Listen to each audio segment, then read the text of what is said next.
नई जो राष्ट्रीय शिक्षा नीति 2020 जिसका नाम है वो आई है। वो राष्ट्रीय शिक्षा नीति अंग्रेजों ने जो हमारे देश की मूल शिक्षा नीति थी उसको बदला था।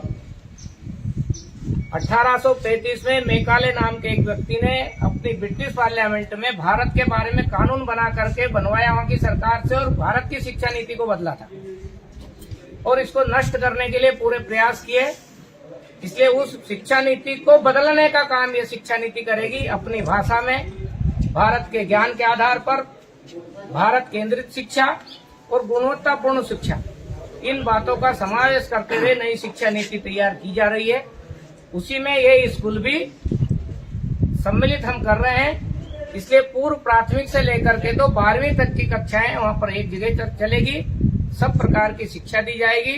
साथ साथ हम ये भी कोशिश कर रहे हैं कि भारत के अन्य राज्यों की भाषा में से कोई एक भाषा हमारे स्कूल में हम ज्ञान के रूप में परीक्षा में सम्मिलित नहीं करेंगे, लेकिन अध्ययन के रूप में हमको उस राज्य में चले गए, मान लो तमिल हमने आया हमारे, तो तमिल में गए तो तमिलनाडु के लोगों से उनकी भाषा में बात कर सकते हैं। देश की एकात्मता के लिए हिंदी के साथ साथ अपने देश की जो भारतीय भाषाएं हैं, अन्य राज्य में जो लोग बोलते हैं उनके साथ हमारा संवाद स्थापित हो, इसलिए हम उसको भी इसमें सम्मिलित करने जा रहे हैं।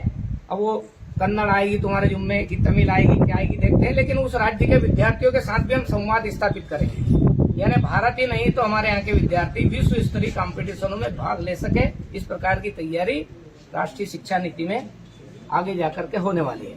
और आज 6ठी क्लास से रोजगार के विषय भी हम पढ़ाने के प्रारंभ करेंगे, ताकि व्यावसायिक शिक्षा हमारे 10वीं पास कोई नहीं पढ़ पाया घर के कारण से, तो उसके हाथ में कोई न कोई हुनर होना चाहिए।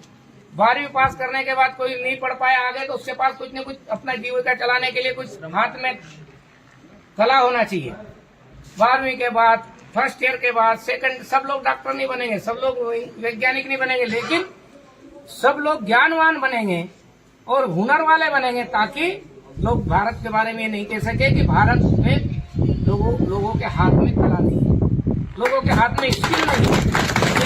भारत होगा जो हर व्यक्ति हर हाथ काम करेगा और अपने देश को दुनिया का सर्वश्रेष्ठ देश बनाने के लिए, परम वैभव पर भारत को पहुंचाने के लिए हम सब मिलकर बड़ा प्रयास करेंगे। उसमें आप सब लोगों को भी नई शिक्षा नीति के बारे में भी पढ़ना चाहिए। मुझे पूरा विश्वास है यहाँ के शिक्षक सारे नई शिक्षा नीति के बारे में आपको बताएंगे, आगे आएंगे जब अलग से इसके बारे में चर्चा, ठीक है।